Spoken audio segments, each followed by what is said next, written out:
2014 കേന്ദ്രത്തിൽ പുതിയൊരു ഭരണകൂടം നിലവിൽ വന്നു. 2015 ദാദ്രിയിൽ അഖ്ലാഖ് കൊല്ലപ്പെടുന്നത്. ദാദ്രിയിലെ അഖ്ലാഖിന്റെ വധത്തിന് ശേഷം 2015 ശേഷം ഇങ്ങോട്ട് നമ്മുടെ രാജ്യത്തിന്റെ വിവിധ ഭാഗങ്ങളിൽ കൊല ചെയ്യപ്പെട്ട വിവിധ പ്രായത്തിലുള്ള 13 വയസ്സുകാരൻ ജാർഖണ്ഡിൽ കൊല ചെയ്യപ്പെട്ടിട്ടുണ്ട്. എന്താണ് 13 വയസ്സുകാരൻ ചെയ്ത കുറ്റം?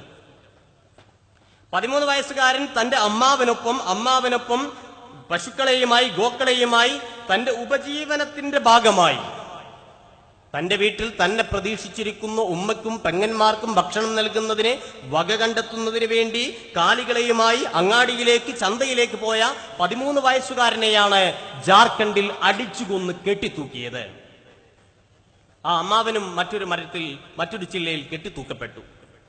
മാധ്യമങ്ങൾ നമ്മളോട് ഇപ്പോഴും സംഘപരിവാരം പറഞ്ഞുകൊണ്ടിരിക്കുന്നത് ആൾക്കൂട്ടമെന്നാണ്. ഗോരക്ഷകരുടെ പേരിൽ ഗുണ്ടാ സംഘങ്ങൾ തെരുവിൽ അഴിഞ്ഞാടിക്കൊണ്ടിരിക്കുന്ന ഒരു അന്തരീക്ഷം നമ്മുടെ രാജ്യത്തിന്റെ സകല അന്തസ്സിനെയും കളങ്കപ്പെടുത്തുന്ന വിധത്തിൽ രാജ്യത്ത് ചില അക്രമികൾ അരങ്ങേറിക്കൊണ്ടിരിക്കുന്ന കാലത്താണ് ഗാന്ധിയുടെ അഹിംസയെക്കുറിച്ച് നമുക്ക് വളരെ ശക്തമായി ആലോചിക്കേണ്ടി വരുന്നത്. ഗാന്ധി ആമരണം അഹിംസാവാദിയായിരുന്നു.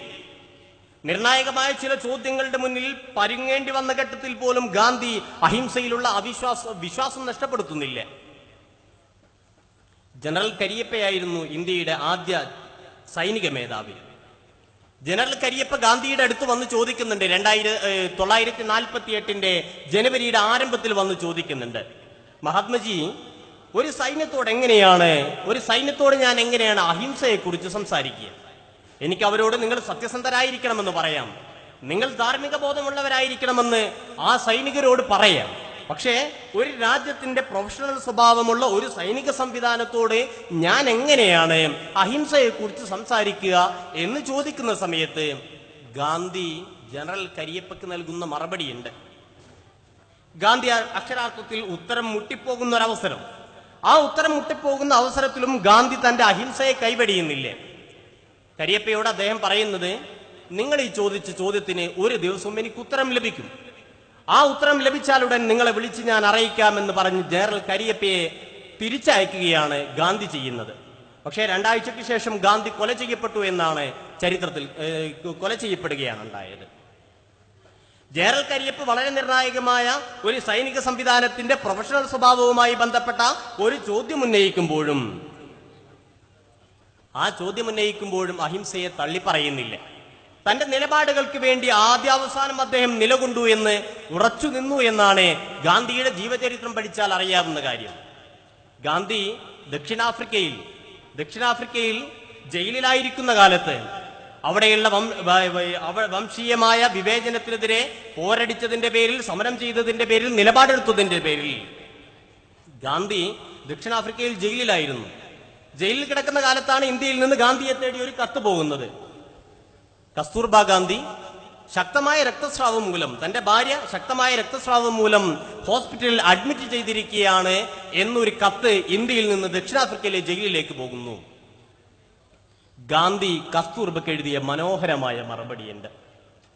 ഗാന്ധിക്ക് വേണമെങ്കിൽ അവിടെയുള്ള സർക്കാരിനോട് ക്ഷമ പറഞ്ഞ് പുറത്തു വരാവുന്ന സാഹചര്യമുണ്ടായിരുന്നു. ഗാന്ധി അങ്ങനെ ചെയ്തില്ല. ഗാന്ധി കസ്തൂർബാക്ക് എഴുതിയ മനോഹരമായ കത്തുണ്ട്. നിന്റെ കാര്യത്തിൽ ഞാൻ ആകുലനാണ്, പക്ഷേ അവിടേക്ക് വരാൻ ഞാൻ ആഗ്രഹിക്കുന്നില്ല. ഇവിടെയുള്ള ഭരണകൂടത്തോട്, ഇവിടെയുള്ള നിയമ സംവിധാനത്തോട് മാപ്പപേക്ഷ നൽകിക്കൊണ്ട് ഞാൻ പുറത്തു വന്നാൽ ഞാൻ ഇതുവരെ സ്വീകരിച്ച നിലപാടുകളുടെ ലംഘനമായിരിക്കും. അതിന്റെ സത്യസന്ധത ചോദ്യം ചെയ്യപ്പെടും. എന്റെ സമരം കപടമാണ് എന്ന് ആളുകൾ വിലയിരുത്തും. നീ നല്ല ഭക്ഷണം കഴിച്ച്, നല്ല ആഹാരം കഴിച്ച് നീ ജീവിതത്തിലേക്ക് തിരിച്ചു വരൂ. ഇനി അതല്ല മരിക്കാനാണ് നിന്റെ വിധിയെങ്കിൽ എന്നേക്കാൾ മുമ്പേ മരിക്കാൻ വിധിക്കപ്പെട്ടത് നീയാണ് എന്ന് കരുതി ഞാൻ സമാധാനിച്ചോളാമെന്ന് മനോഹരമായ ഒരു മറുപടി കത്ത് ഗാന്ധി എഴുതുന്നുണ്ട് കസ്തൂർബ ഗാന്ധിക്ക്. നിങ്ങൾക്ക് പാർലമെന്റിലെ സെൻട്രൽ ഹാളിൽ പോയാൽ ഗാന്ധിയുടെ മറുവശത്ത് മുഖാമുഖം നിൽക്കുന്ന ഒരാളെ കാണാം. വിനായക് ദാമോദർ സവർക്കർ എന്നാണ് അയാളുടെ പേര്. വീര സവർക്കർ എന്നാണ് സംഘസാഹിത്യങ്ങൾ അദ്ദേഹത്തെ പരിചയപ്പെടുത്തുന്നത്. ചരിത്രത്തിന്റെ ഏത് ഘട്ടത്തിലാണ്, കാലസന്ധിയിലാണ് അദ്ദേഹം വീരനായി മാറിയത് എന്നത് ഇനിയും ചരിത്രാന്വേഷകർ അന്വേഷിച്ച് കണ്ടെത്തേണ്ടതുണ്ട്. 1906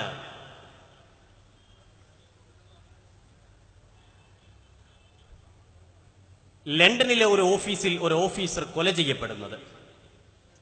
ആ ഓഫീസറുടെ കൊലപാതകവുമായി ബന്ധപ്പെട്ട് ഫ്രീ ഇന്ത്യ സൊസൈറ്റിയുടെ അംഗമായിരുന്ന വി ഡി സവർക്കർ പിടികൂടുകയും അന്തമാനിലേക്ക് നാട് കടത്തുകയും ചെയ്തു. അന്തമാനിലേക്ക് നാട് കടത്തിയ സമയത്ത് അവിടെ നിന്ന് പുറത്തു കടക്കുന്നതിന് വേണ്ടി സവർക്കർ ചെയ്തത് എന്താണ് എന്ന് നമ്മൾ അറിയണം.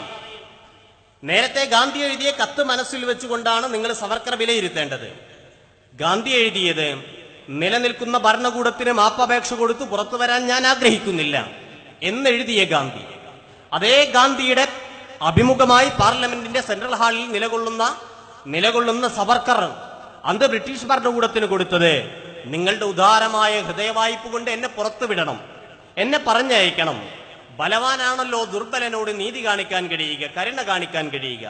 ആ കനിവിനാൽ എന്നെ വിട്ടയക്കണം. അങ്ങനെ വിട്ടയച്ചാൽ ഞാൻ നിങ്ങളുടെ വിനീത വിധേയ ദാസനായി പ്രവർത്തിച്ചു കൊള്ളാം എന്ന് മാത്രമല്ല, നിങ്ങൾക്ക് അനുകൂലമായി ഇന്ത്യയിലെ ചെറുപ്പക്കാരുടെ മനോഭാവത്തെ മാറ്റിയെടുക്കാനുള്ള ശ്രമങ്ങൾ ഞാൻ നടത്തുകയും ചെയ്യാം എന്ന് പറഞ്ഞ് മാപ്പപേക്ഷ നൽകി ജയിലിൽ നിന്ന് പുറത്തു വന്ന ആളുടെ പേരാണ് വി ഡി സവർക്കർ.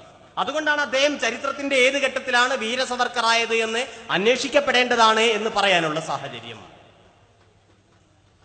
ഗാന്ധി തന്റെ നിലപാടിൽ നിന്ന് എപ്പോഴെങ്കിലും പിറകോട്ട് പോയതായി നമുക്ക് കാണാൻ കഴിയുന്നില്ല. ഇന്ത്യയിൽ സാമുദായിക ലഹള കനപ്പെട്ടു വരുന്ന ഒരു കാലം. ആ കാലത്തൊരിക്കൽ ഗാന്ധിയുടെ മുന്നിൽ സുഭദ്ര ഗുപ്ത എന്ന് പറയുന്ന സ്ത്രീ ഒരു പരാതിയുമായി വരുന്നു. സാമുദായിക ലഹളയുമായി ബന്ധപ്പെട്ട പരാതിയുമായി സുഭദ്ര ഗുപ്ത വരുമ്പോ സുഭദ്ര ഗുപ്തയോട് ഗാന്ധി പറയുന്ന ഒരു മറുപടിയുണ്ട്. ഗാന്ധിജി പറയുന്ന മറുപടി ഇതാണ്: നിങ്ങൾ ഈ പരാതി പറഞ്ഞത് എനിക്ക് ഒട്ടും ഇഷ്ടമായില്ല. നിങ്ങൾ ഇങ്ങനെ പരാതി പറയുന്നതിന് പകരം അവിടെ സാമുദായിക ലഹളകളിൽ ജീവൻ നഷ്ടപ്പെട്ടുകൊണ്ടിരിക്കുന്ന ഒരു മുസ്ലിമിന് വേണ്ടി നിങ്ങളുടെ സ്വന്തം ജീവൻ ബലി നൽകിയിരുന്നുവെങ്കിൽ, ആ ഒരു മുസ്ലിമിനെ സംരക്ഷിക്കുന്നതിന് വേണ്ടി നിങ്ങളുടെ സ്വന്തം ജീവൻ ബലി നൽകിയിരുന്നു എന്ന് ഞാൻ അറിഞ്ഞിരുന്നുവെങ്കിൽ ഞാൻ സന്തോഷം കൊണ്ട് തുള്ളിച്ചാടുമായിരുന്നു എന്ന് പറയുന്ന ഗാന്ധിയെ കാണാം, ചരിത്രത്തിൽ ഗാന്ധിജിയെ കാണാം.